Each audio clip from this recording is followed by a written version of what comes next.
What's up? It's another episode of Watch You Strappin, and these aren't watch reviews. They're just quick wristwatch check of the day with an aftermarket strap pairing, usually, just to show the pairing.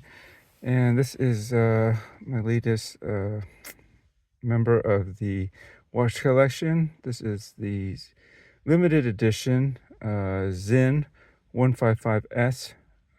This is a Revolution 2 Bright Star. I think that might be the official full title or name of this piece.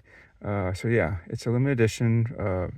I guess it's perhaps considered a collab watch with Revolution magazine, and this is called basically this is their second version of the Zen, like this Bundeswehr style of pilot chronograph, military style. They did one before, which they called the Dark Star. It had different handset, a bit more patina in it, and I think the bezel might have been slightly more ghosted looking. Um, and it did have like a really subtle black star on the dial as well. But this one just came out in I think it's just about a month. It seems like at least a month ago, maybe a bit more than that. Right now it is middle of May, so yeah, I'm almost certain that it came out right around like middle or end of March, somewhere around there of 2024, that is. And yeah, and I just finally got around to getting one. I wanted one at the beginning, but I had to take care of trying to sell a couple of pieces to make room for this and get the funding for it, of course. But here we go.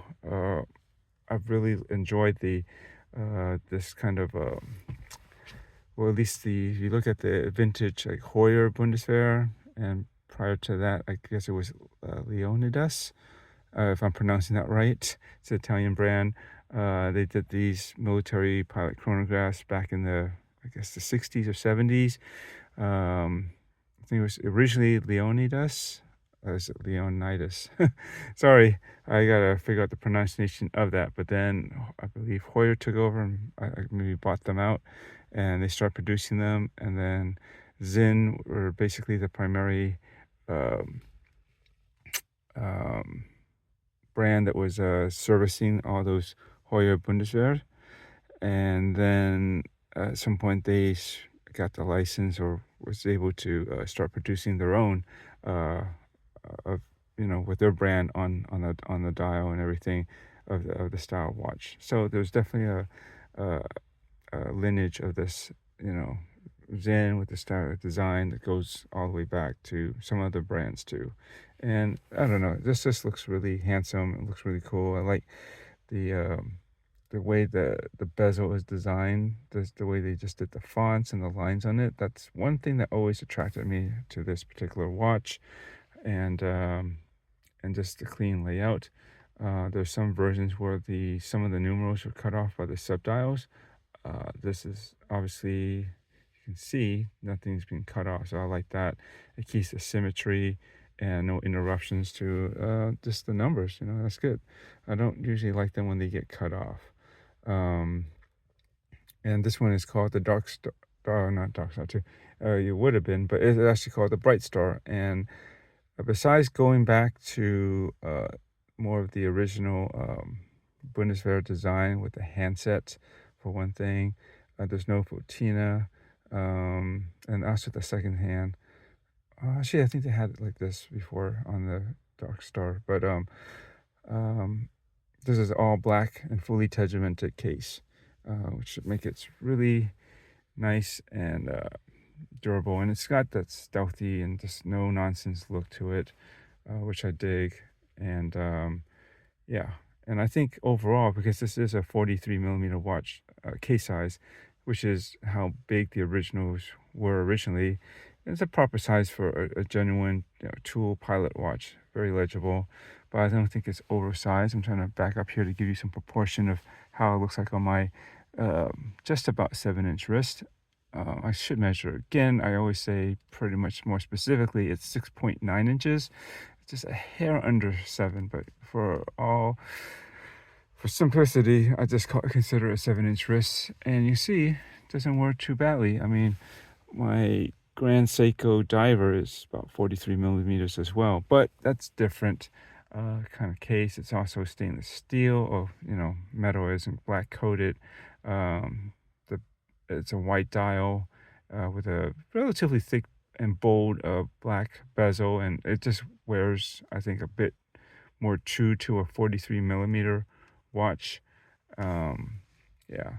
And so this one, I think, being all black really helps reduce the overall visual weight of it.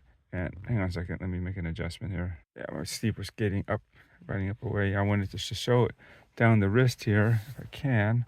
Like, it doesn't like sit off the wrist too much. It's about 14 millimeters in thickness. I think that's including that semi-box domed sapphire crystal on top. Maybe just a hair over 14, I think. I have to check the specs. This is basically using a Salida SW510B, if I'm not mistaken. Really good movement. And yeah, digging it. I usually will show a new watch such as this on one of its original straps that it comes with, and it does come on a nice black leather bun strap. Yeah, but I've been wanting to just get this on wrist and start using it at work. And as I said in my unboxing video, I don't and several times before, I don't usually I don't wear leather to work, especially, and it's been very hot too, and I would have really messed up the strap altogether, trying to wear it in that situation. And so I switched it to this. This brings me to the strap. I switched it to this black FKM rubber from StrapHabit. They are not sponsors or anything. I just happen to like their straps. Fairly reasonable price, good quality. Yeah, I like their stuff in the variety of colors they can get in this and some other of their straps. And yeah, I think it's a nice pairing. It matches, and I did have matching black hardware.